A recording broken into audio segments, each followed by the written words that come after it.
Good day, everyone, and welcome to our class. This is Readings in Philippine History, and today our discussion will be concentrating on the LCI, or the Laguna Copperplate Inscription. Hope you will learn a lot from our session for today. This is Readings in Philippine History presents the Laguna Copperplate Inscription.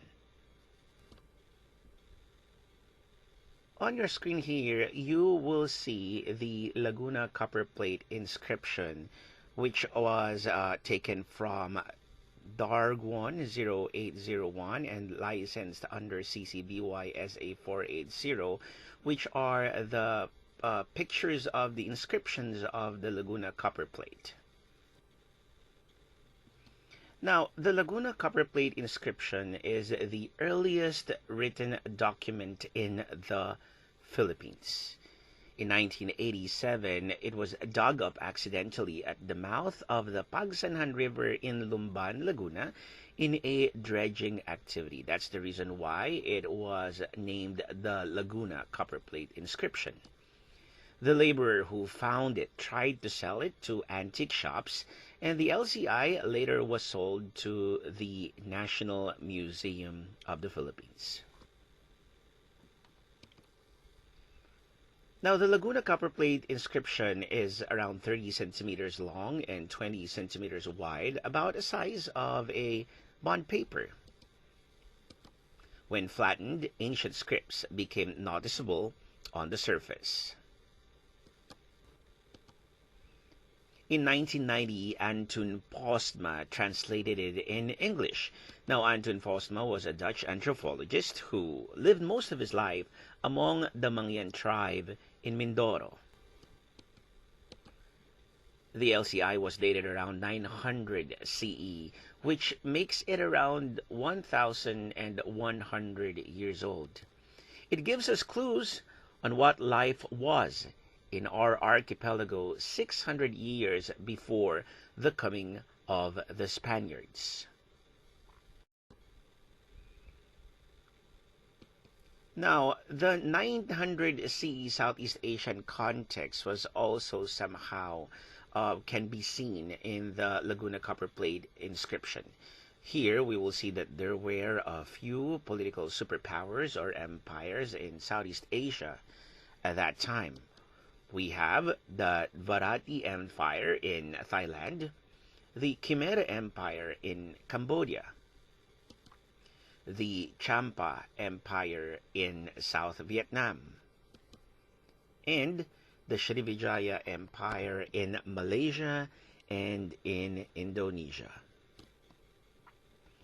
Now let's look at the 900 CE Southeast Asian context, which is the Srivijayan expansion. Now, these empires were greatly influenced by India culturally. Southeast Asian languages were also influenced by India.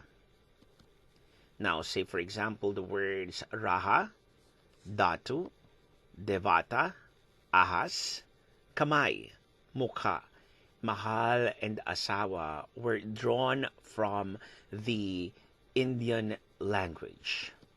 Handwriting, or the script, were also Indianized. How about the Philippines at that time? Now, we were influenced by the Srivijaya Empire. Among the Southeast Asian empires, the Srivijaya Empire is the only seafaring empire. Now, the LCI features early form of Kawi script. The Kawi script is a syllabic writing mainly found in Java. Kawi has a strong Indian Sanskrit linguistic influence. The place names, the people's names, and the date names sound pretty much like the Srivijayan and Indian. The LCI, or the Laguna Copperplate inscription, is composed of 10 lines. Now on your screen, you will see here the transcription of the LCI and the translation of LCI on your right. Now, let me read a translation of the LCI on your right, which is the translation of the transcription of the LCI on your left, the source of which is from Antonio Postma, the Laguna Copperplate inscription text and commentary from the Ateneo de Manila University. The translation of the LCI goes like this: Hail! In the Saka year 822, the month of March to April, according to the astronomer, the fourth day of the dark half of the moon, on Monday, at that time, Lady Angkatan, together with her relative Buka by name, the child of his honor Namwaran, was given, as a special favor, a document of full acquittal by the chief of commander of Tundun, representing the leader of Paila Jayadewa. This means that his honor Namwaran, together through the honorable scribe, was totally cleared of a salary-related debt of 1 kati and 8 suwarna, weight of gold, in the presence of his honor, the leader of Puliran, Kasumuran, his honor, the leader of Paila representing Ganasakti, and his honor, the leader of Bingwangan representing Bisruta, and with his whole family on orders of the chief of Dewata, representing the chief of Amdang, because of his loyalty as a subject or slave of the chief. Therefore, all the descendants of his honor Namran have been cleared of the whole debt that his honor owed the chief of Devata. This document is issued in case there is someone whosoever sometime in the future who will state that the debt is not yet acquitted of his honor. Again, this is the translation of the transcription found on the Laguna Copperplate. Now, on your right, on your left here, you will see the transliteration, okay, of the text. The text is from Hector Santos' 1995 transliteration, and all of the letters in Santos' text were in small caps. While on your right, you will see here the original translation by Antun Postma. Okay, so here we will be looking at the words that are very much similar from the words that we are using right now in our language here in the Philippines. Now, on screen, you will see here the words that you might find very familiar to us. Like on the second line, you will see here the word dayang on your left. And on your right, you will see the translation in English, which is lady.